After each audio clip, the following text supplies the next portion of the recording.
नृप मुदित हो गए। कारी के अभिषेक रजनी के चंदा के संग में नील अंबर में तारे उदित हो गए। अरे जागी मनसा है मानस पटल पर सुघर, अरे स्वर्ग को देखने को ये तारे से नजर। आज्ञा पाके देवाधिपति राजा चले, छोड़ अवनी को अंबर की लेने खबर।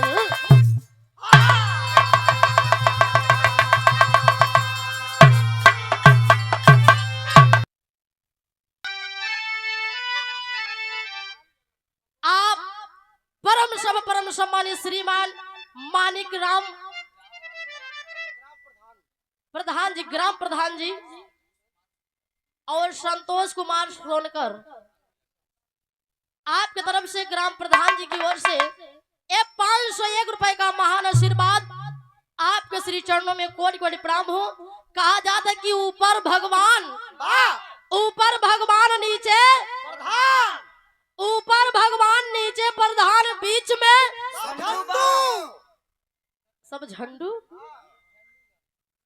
नहीं भैया, देखा ऊपर भगवान जी के नीचे प्रधान जी के बड़ा महत्व हो। प्रधान जी जौन चाहे वो कह सकत है, सब नहीं के हाथ में बाकी कैसे कौने तरीके से गांव समाज के लोगन के रखे के बा।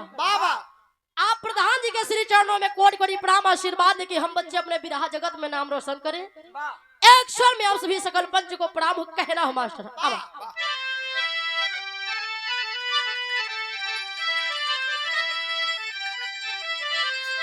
यह कहना बा, अरे की बजा दे,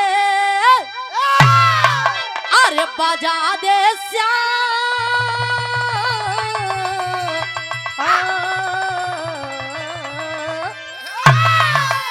अरे बजा दे श्याम बसुरिया तो मजा आ जाए।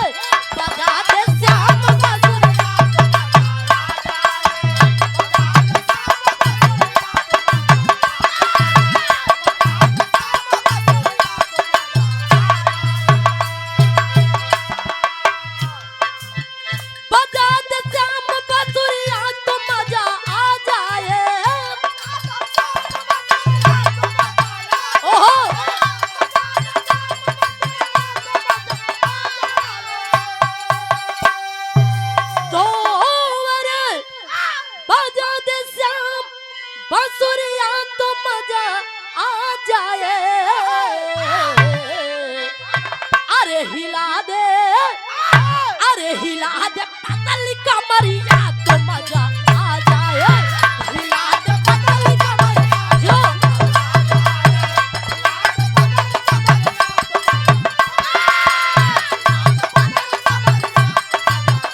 वक्त के साथ जो चले वही सफल होता।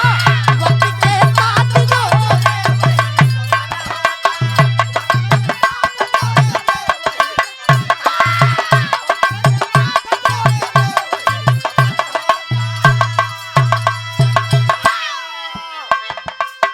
वक्त के साथ जो चले वही सफल होता।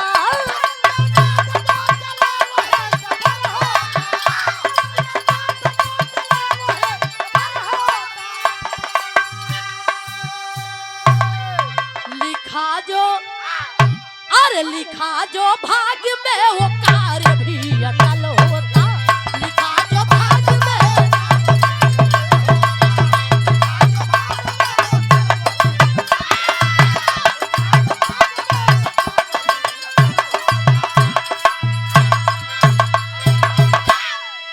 वक्त के साथ जो चले वही सफल होता। लिखा जो भाग्य में वो कार्य भी अटल होता। ए भैया, यही से हमारे बिरहा में कहानी का शुरुआत होता। नजम के भाव में कहना मास्टर, कैसे?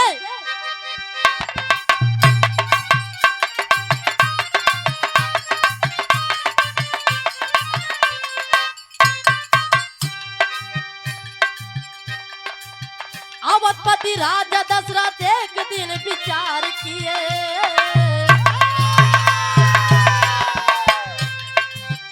अवधपति राजा दशरथ एक दिन विचार किए, स्वर्ग बिहार की इच्छा का इजहार किए।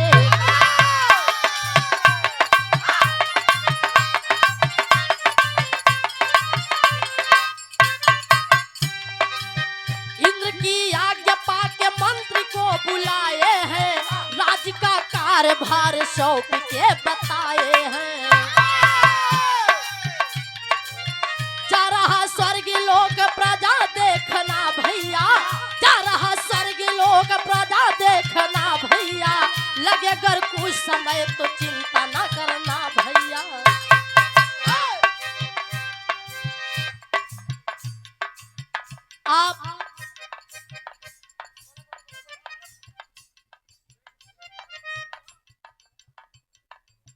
आप बड़े भैया अशोक यादव भैया जी पंचायत मित्र बिसहार ग्राम सभा से यही के रहने वाले हैं। 501 रुपए देकर के सम्मान किए, बहुत बहुत प्रणाम हो। एक क्षण में आप सभी सकल पंच को प्रणाम हो। ए भैया गौर करेंगे आप लोग की आखिर बात है कब की, है कहाँ की बात। एक दिन चक्रवर्ती सम्राट राजा दशरथ जी अपने मन में विचार विमर्श किए कि सब मरे के बाद स्वर्ग लोक के नरक लोक जात हो, लेकिन हमका अपने जियत जिंदगी स्वर्ग लोक देखे के बाद भगवान इंद्र जी का आज्ञा पाई गए और चल देती स्वर्ग लोक देखे खातिर। तब देखे होत का गीत लगा था मास्टर। अरे कि जैसन सोचले रहली कोनो लड़की सावन का सुमार व्रत रहा सुघर वर पावे खातिर, जब ओका बढ़िया दुल्हा मिल गा तब कहे जैसे हम चाहत रहे वैसे भवा। तब कहे वो लड़की का अरे कि जैसन सोचले रहली, अरे जैसे सोचले रहली वैसन पियावा मोर पड़े सावर नगोर पड़े हो। जैसन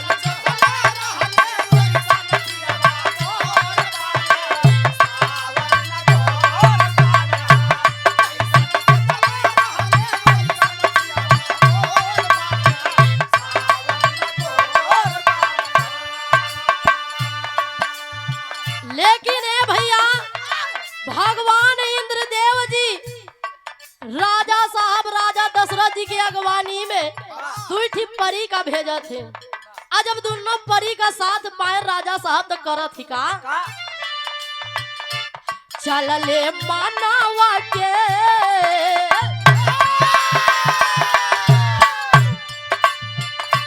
चल ले मानवा के सपना साकार करे स्वर्ग के बिहार कर हो।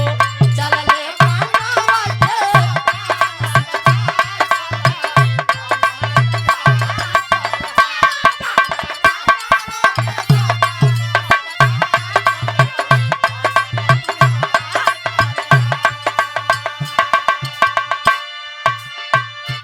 राजा साहब अपने मन का मनसा पुरावे खातिर चल देती अपन जियत जिंदगी स्वर्ग लोग देखे खातिर।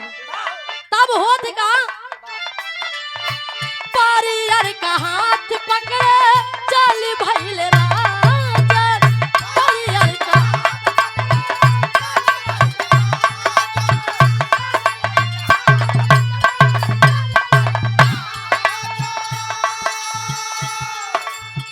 करे लागे बात सुधी भूली गइले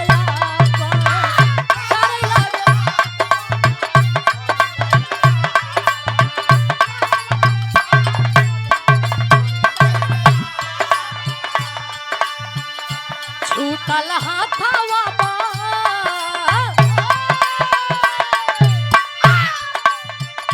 छूटल हाथावा बा कामवा बेकार करे स्वर्ग के बिहार करे हो छूटल हाथावा बा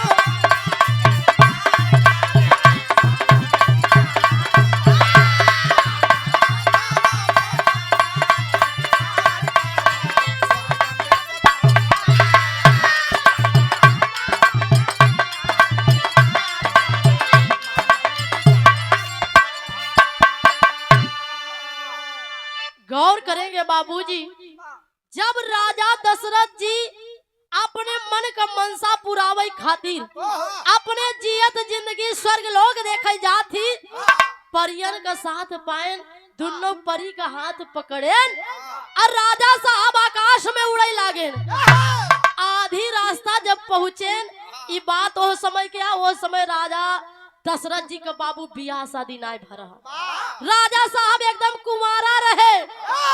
जब आधी रास्ता पहुंचन भैया तो परियन से बातचीत के दौरान राजा साहब भूल गए कि आखिर हम जात कहाँ है कौने हाल में यही के करे साथे यही ओ समय राजा साहब भुलाई गए बाबू और राजा साहब का हाथ परियन के हाथ से छूट जाता जैसे परियन के हाथ से छूटा तक के कहा ऊपर के तरफ जाए के राजा साहब धीरे धीरे धरती की ओर चलावत है।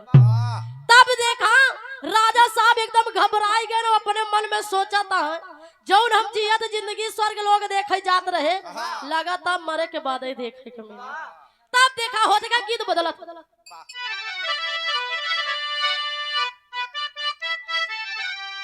आप बड़े भैया संजय बैंड पार्टी आपके तरफ से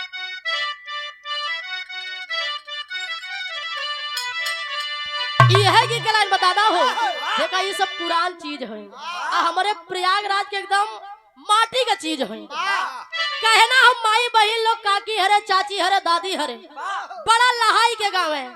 कैसे गाँव है मास्टर? अरे आज एकादशिया बिहान दुई दसिया तेरसिया हो तेरसिया नाही आए पार देसिया तेरसिया नाही आए पार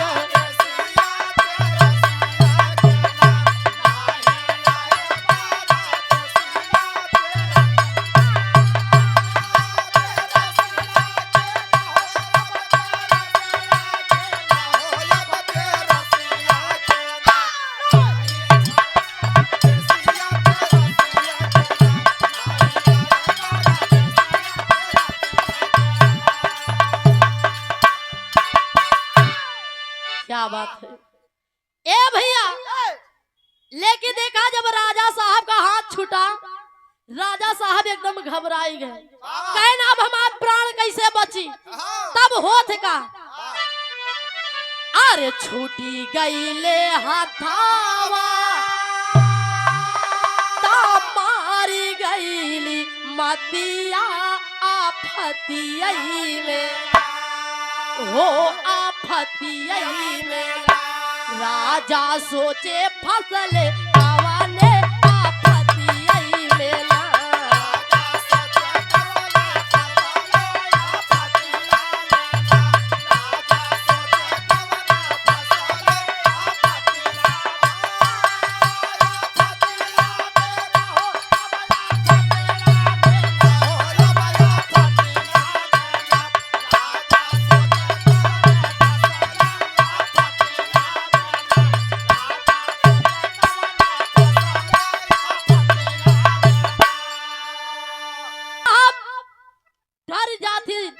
कहे कि अब हमारा प्राण कैसे बची। तब तक हो थिका अरे गीधे जातायु जात रहे वो ही ओरिया आफतिया में हो आफतिया में देखले राजा के सूरतिया आफतिया में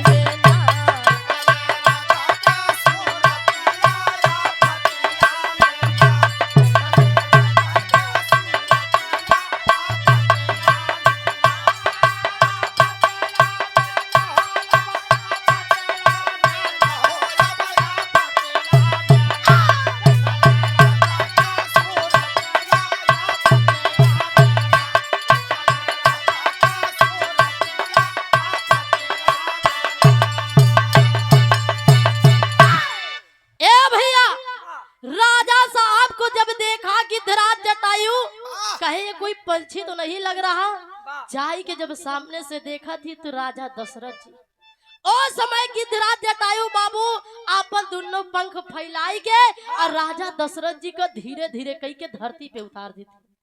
राजा साहब बड़े प्रसन्न हुए और कहा थी कि गिद्धराज आज मैं तुम्हारे ऊपर बड़ा प्रसन्न हूँ, आज जो भी हमसे दान में मांगना हो मांग लो। गिद्धराज जटायु कहे राजन आपका प्राण बचेगा, ऐसी बड़ी खुशी के बात और का हो सकता। फिर भी बार बार राजा साहब जिद कर रहे तो गिद्धराज जटायु मांगत है का राजा साहब से गीत बदलत। आप परम सम्मानित बड़े भैया राजेश कुमार मौर्य किराना स्टोर 101 रुपया दे करके भैया जी सम्मान किए, बहुत बहुत प्राम हो, सफलता मिले, तरक्की होती रहे। आइए मास्टर साहब का गीत के लाइन हो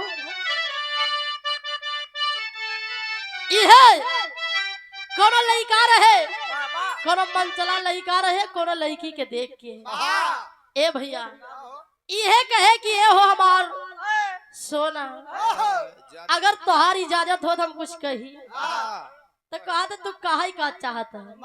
तब वो लड़का बताए का अरे कहती उतार रोज रोज यह बात, अरे कहती उतार रोज रोज तोहरे गली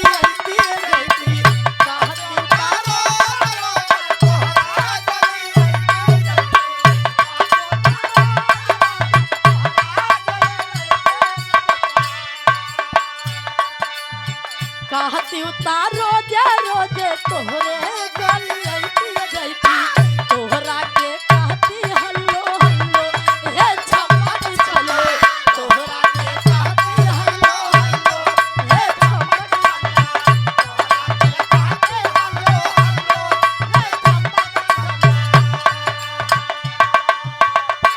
लेकिन इधर गिद्धराज जटायु राजा साहब से कहे कि राजन अगर आपको यही इच्छा बा तो सुना हमके का चाहिए। और समय गिद्धराज जटायु राजा दशरथ जी से मांगत है का मांगे, अरे मांगे जटायु तब राजा से मंगनावा हो,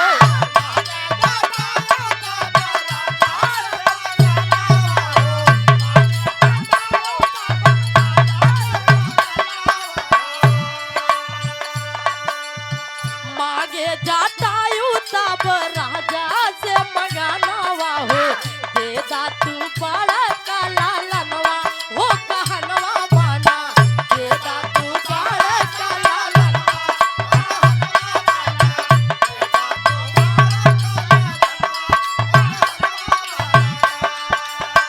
आइए इधर कहना हो गिद्धराज जटायु कहे कि राजन अगर आपकी इच्छा है हमें दान में कुछ ना कुछ देना चाहते हैं तो आए राजन आज ही गिद्धराज आपसे चाहत का बा आप अपन बड़का वाला लड़का हमके दई दा, यह हमके चाहिए।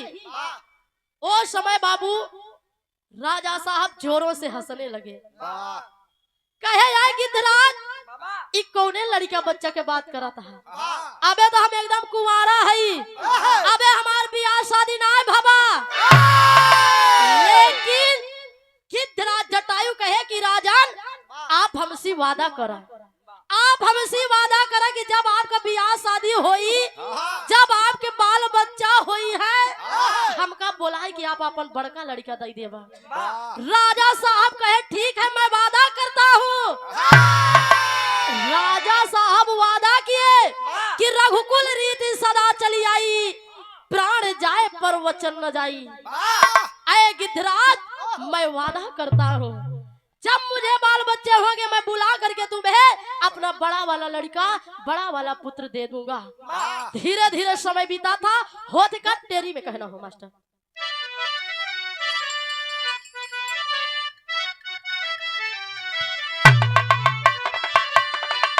अरे भूपति की इच्छा पूरी ना हुई, अरे भूपति की इच्छा पूरी,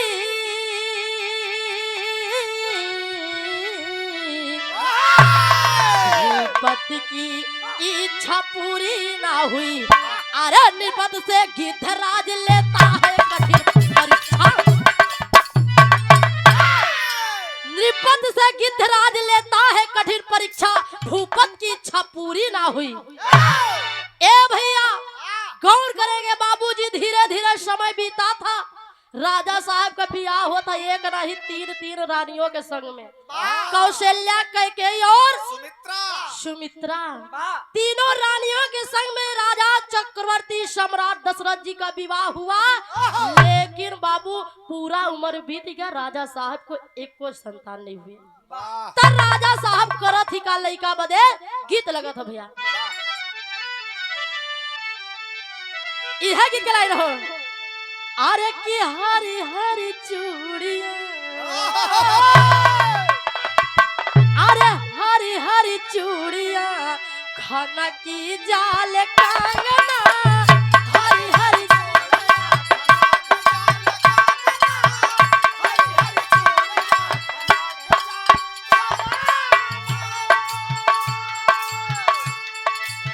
हरी हरी चूड़िया, खाना की जाल कंगना, पतली कमरिया का मन लागे गोरी जैसे, गोरी जैसे तुई दिया के चांद लागे गोरी जैसे।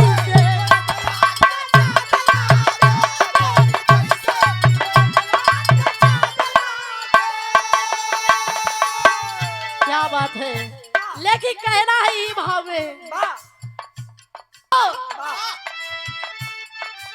धीरे धीरे बीतल बा बहुते समैया, धीरे धीरे बीतल,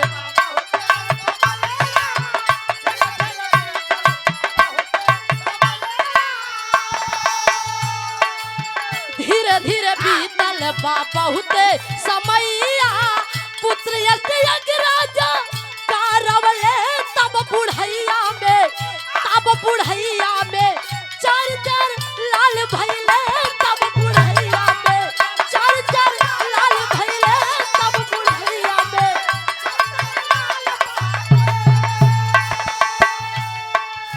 ए भैया राजा साहब का पूरा उम्र बीतेगा, ब्याह शादी भय लेकिन एको संतान नहीं भय। चौथापन लाख तो राजा साहब सोचे करी तो का करी। ओ समय श्रृंगी ऋषि को बुलाए और बाबू पुत्रेष्ट यज्ञ होता, तीनों रानियां खीर खाई। अब पुत्रेष्ट यज्ञ हुआ, तब देखे होते कहा तीनों रानियों के बीच में एक नहीं चार पुत्र हुए, चार पुत्र हुए। मर्यादा पुरुषोत्तम श्री रामचंद्र जी, लक्ष्मण, भरत, शत्रुघ्न। ऐ बाबू तीनों रानियों के बीच में चार पुत्र हुए।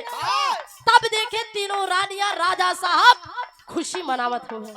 कैसे खुश होके राजा लुटावे धनवा, खुश होके राजा लुटावे धनवा, झूमे पुरवासी बाज सागरो बजनवा, झूमे पुरवासी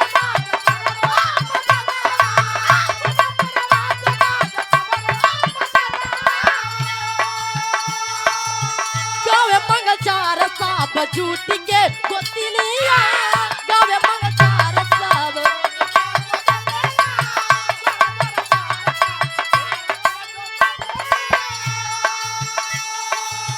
गावे मंगलचार साब झूठ के गोतिनिया, देवता गगन फूल बरसवले तब बुढ़ैया में, तब बुढ़ैया में चार चार लाल भैले, तब यो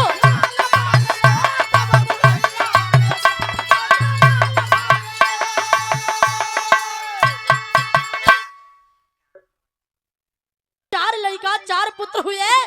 राजा साहब खुशी के मारे तमाम गरीब दुखिया को बुलाई के अपने राज दरबार में दान दक्षिणा करत हुए। क्या बात है, आइए ये भैया राजा साहब गरीब दुखिया को बुलाई के दान दक्षिणा करता है। तमाम लोग आ रहे हैं, बेटे को आशीर्वाद दे रहे हैं।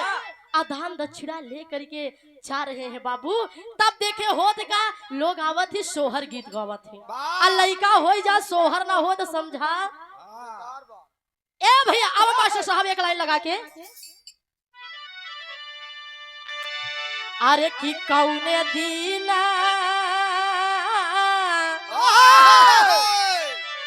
कि कौने दीना कहना हो अरे के ही घारी जाना बेहराम कावन घारी लाछा कावन कि कौने घारी जान बेहराम कावन घारी लछमा कावन घारी लछमान रामा कौने घारी भरत भुवाले आंगन पावे सोहार हो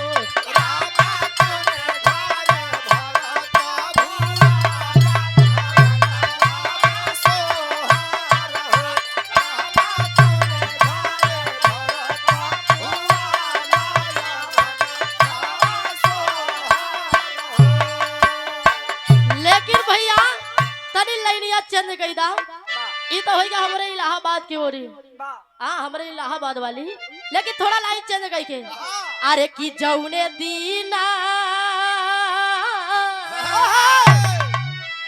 कि अरे जौने दीना लाली के जनमा भइले अरे बदरा ओ नाई आइले अरे बदरा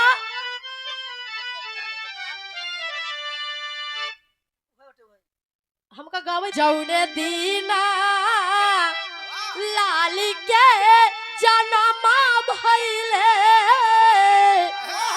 अरे बदरा ओ नाई आइले अरे बदरा ओ नाई आइले हो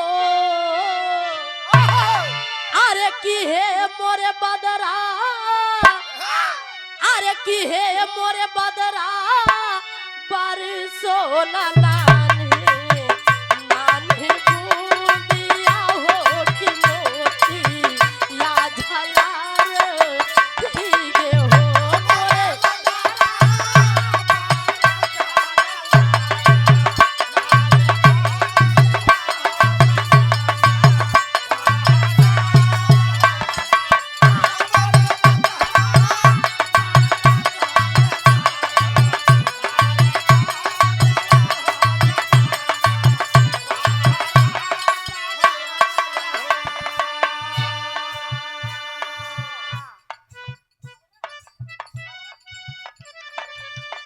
आप भैरव भैया भैरव कमेटी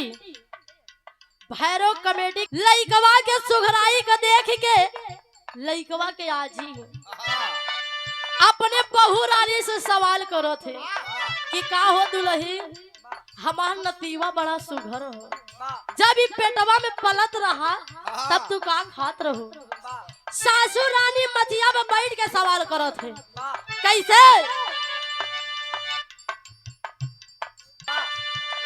माचिया पे बैठी सासुरानी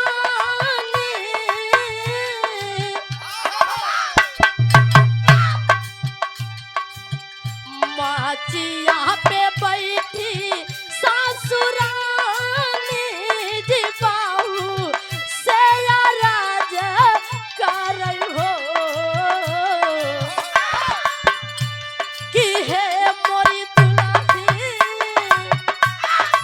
यह कहे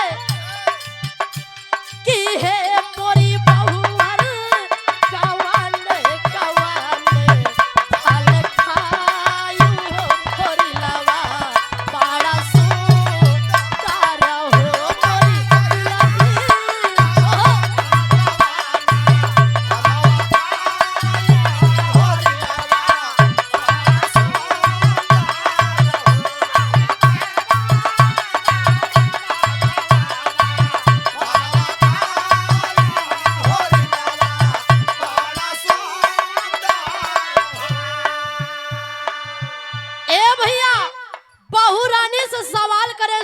रानी कही का हो दुल्हीन ई बतावा हमार नतीवा बड़ा सुघर हो तू का खात रहो तब देखा दुल्हीन या बतावत है कैसे ए तना सुनाते बाहु बोल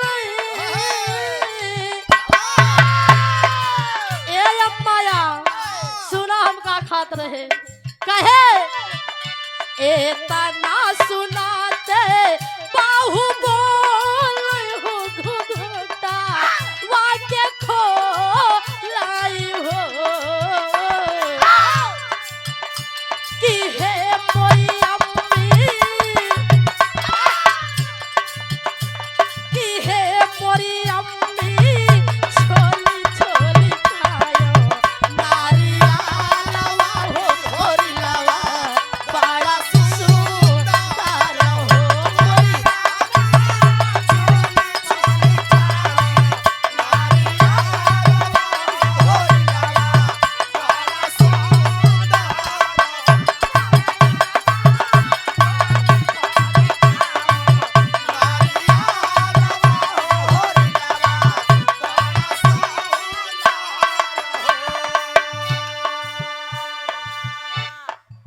बस आइए ए भैया अब शोहर छोड़ा तो यही से इधर राजा साहब दाम दक्षिणा करत हुए जब लोग तमाम प्रकार का चीज लई के रास्ते से जा रहे हैं वही रास्ते में गिद्धराज जटायु बैठा रहा और कहे पूछ पड़ा कि आप लोग ये दान दक्षिणा लेकर के कहां से आ रहे हैं कौन है जो इतना बड़ा दानी है लोग बताते हैं कि राजा दशरथ जी के यहाँ एक नहीं चार पुत्र हुए हैं वही के खुशी में राजा साहब दान दक्षिणा करत हुए गिद्धराज जटायु को बाबू बहुत गुस्सा आया कहे बतावा राजा साहब हमसे वादा करे हैं आवाज उनके एक नहीं चार लड़का हो गए और हमका खबरों नहीं करे क्रोध में हो करके गिद्धराज जटायु गया है राजा साहब के राज दरबार में अवधपुर में वहां पर बैठा है राजा साहब पूछ पड़े कि आए गिद्धराज तुम यहाँ किस लिए आए हो गिद्धराज कहे कि राजन आप शायद भूल चुके हैं आप याद करिए आप हमें कुछ देने के लिए वादा किए हैं वह समय राजा साहब को याद नहीं आ रहा था बाबू गिद्धराज जटायु कहे कि रघुकुल रीत सदा चली आई प्राण जाए पर वचन न जाई ये बात क्या कह रहा राजा साहब तब जाई के राजा साहब के याद आए बाबू अब मंत्री सुमंत का बुलाई के आपन बड़का लड़का राम का दे खातिर आदेश कर दिए तब देखे होत का गीत लगा था भैया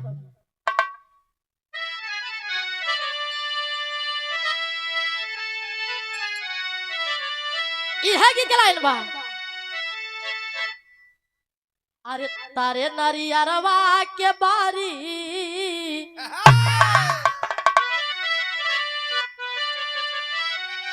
ए भैया देखा ये है गीतिया के मिर्जापुर वाले गाँव में अरे की गेहुआ के बाल लईगा सुगना बलम मोर पूरी के तरस हमारे प्रयागराज होई के उधर प्रतापगढ़ वाले गाँव में अरे की मोरे सैया के अजबे पढ़ाई हमारे कान पासा बिकाईगा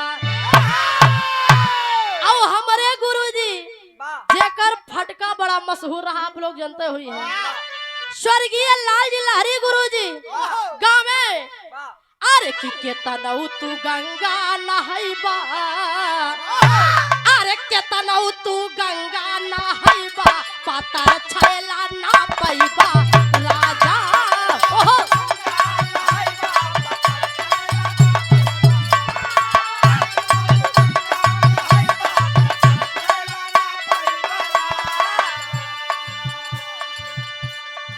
लेकिन ए भैया इधर राजा साहब जब आदेश कई रहे माई कौशल्या अपने बेटवा राम जी का पालना पे लेटाई के झूला झुलावत रहे और लोरी गावत रहे बाबू वो समय मंत्री सुमंत गए और राम जी को उठाए के लेके आवे लगे लेकर के आए और जो राजा दशरथ जी वादा करे रहे न वादा के निभावत थी गिद्धराज जटायु के अपना अपन बड़का लड़का सौंप दे देते हैं दान में तब देखे होत है कहा गिद्धराज जटायु करत है का बाबू अरे चोचवा में लिहले उठाई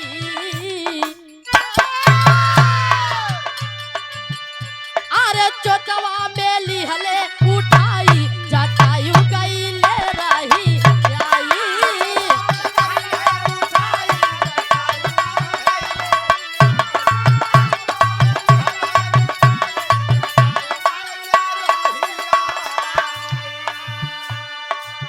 पहुँचल जब आधी डगरिया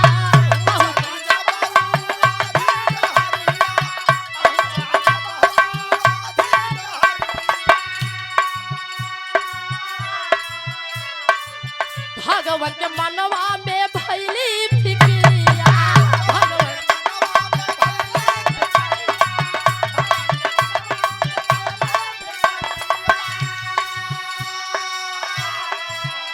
अरे प्रभु जी गए गरुआई,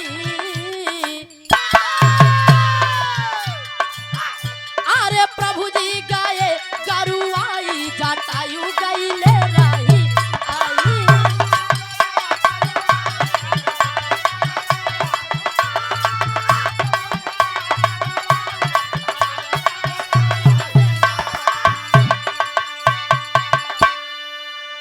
ए भैया, जब राजा दशरथ जी अपने बड़े वाले बेटे को राम जी को गिद्धराज जटायु को पकड़ाते हैं, अपने मुंह में दबाई के गिद्धराज जटायु लेकर के चल देता है बाबू। आकाश में उड़ने लगे, आधी रास्ता पहुंचे, भगवान श्री रामचंद्र जी अपने मन में सोचत हुए कि अगर हम गिद्धराज जटायु के साथ चला जाब तो हमार सपना जौन कार्य का पूरा करे खातिर ये धरती पे हम जन्म ले है वो कार्य कैसे पूरा हुई। और समय धीरे धीरे कई के बाबू भगवान श्री रामचंद्र जी अपने शरीर का वजन बढ़ाने लगते हैं। धीरे धीरे इतना वजन बढ़ा लिए कि गिद्धराज जटायु से उठना मुश्किल हो गया बाबू। और गिद्धराज जटायु धीरे धीरे करके धरती पर उतार दिए और उतारते हुए कहते हैं कि हे भगवान, अरे प्रभु, मैं आपको छोड़ रहा हूँ, लेकिन आप हमसे वादा करिए कि जिस समय मेरी मृत्यु होगी आप मेरा अंतिम संस्कार अपने हाथों से करेंगे। आप हमसे वादा करिए। भगवान श्री रामचंद्र जी वादा किए कि ऐ गिद्धराज, मैं चाहे अपने पिताश्री का अंतिम संस्कार ना कर पाऊं, लेकिन मैं आपका अंतिम संस्कार जरूर करूंगा। मैं वादा करता हूँ। उस समय बाबू जब 14 वर्ष का वनवास हुआ, इधर चक्रवर्ती सम्राट राजा दशरथ जी की मृत्यु हो गई। अपने पिताश्री का अंतिम संस्कार नहीं कर पाए, लेकिन जौने समय बाबू पुष्पक विमान पे बैठा करके लंकापति रावण मैया सिया जी का हरण करके ले जा रहा था अपने लंका की ओर। उस समय गिद्धराज जटायु जब रोकने की कोशिश किए तो उनका एक पंख कट गया। हाय राम करते हुए गिद्धराज जटायु बाबू धरती पर गिरे पड़े हैं। भगवान श्री रामचंद्र जी सिया जी की खोज करने के लिए जब निकले, देखते हैं आवाज सुनाई दिया कि हाय राम की आवाज कहाँ से आ रही है। जा करके देखते हैं, हुआ गिद्धराज जटायु हाय राम करते हुए पड़े थे धरती पर, अपने गोद में उठाए और पूछने लगे कि आपका ऐसा हाल किसने किया। तब गिद्धराज जटायु बताते हैं कि लंकापति रावण है और वो सिया जी को लेकर के अपने लंका की ओर गया। तब तक बाबू अपने प्राणों को तज दिए। भगवान श्री रामचंद्र जी जो वादा किए उस वादे को निभाते हैं। आल्हा के भाव अब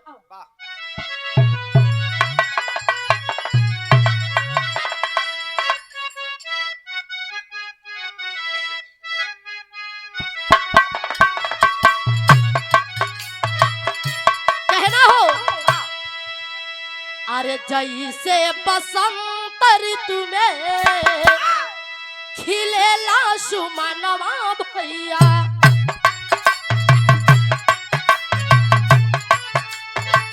जैसे मिल सगा रे सनाती हरे सा,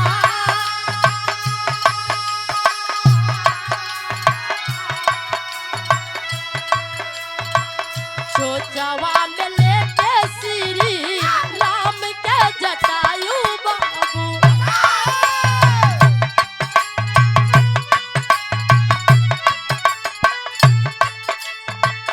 आपने आत्मा से परमात्मा से मिला।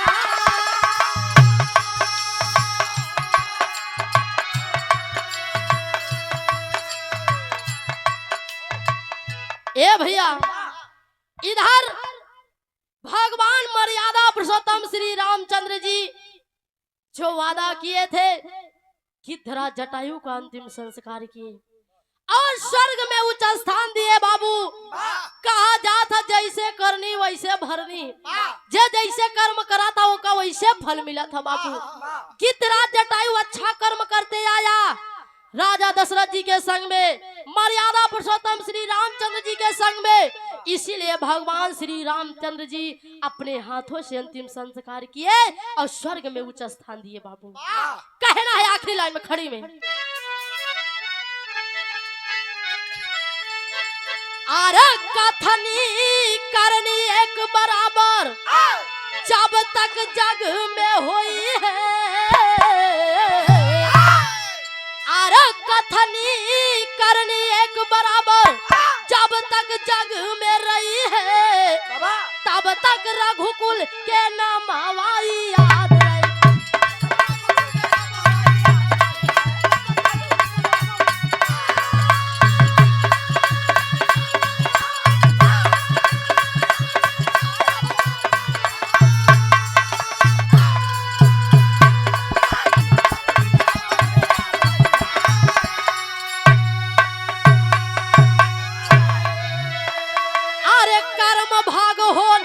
होनी सब कुछ विधि के हाथ।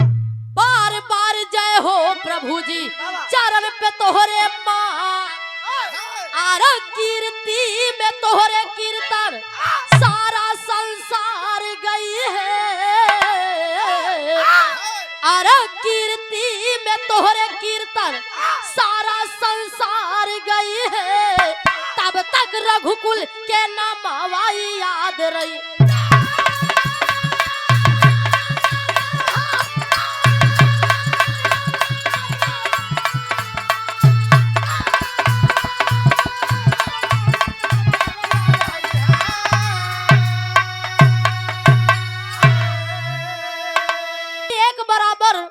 जब तक जग में हुई है तब तक रघुकुल के नमवा याद रही है। आए बाबू, जो जैसा कर्म करता है उसे वैसा ही फल मिलता है। यही से हमारा विराह समाप्त है। गुरु घराने के परिचय आ मास्टर।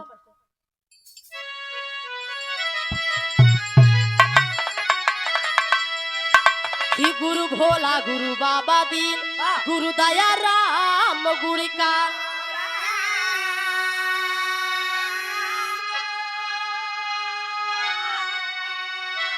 आर कथन किए कमल कवि कविता साचे में ढारी।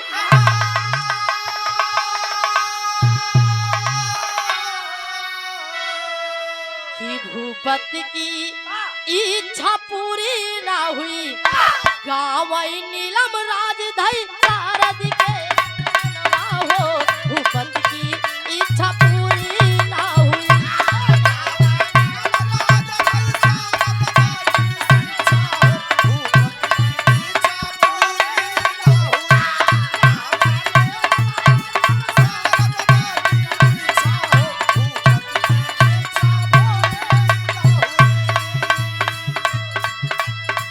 मेरे प्यार को तुम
चाही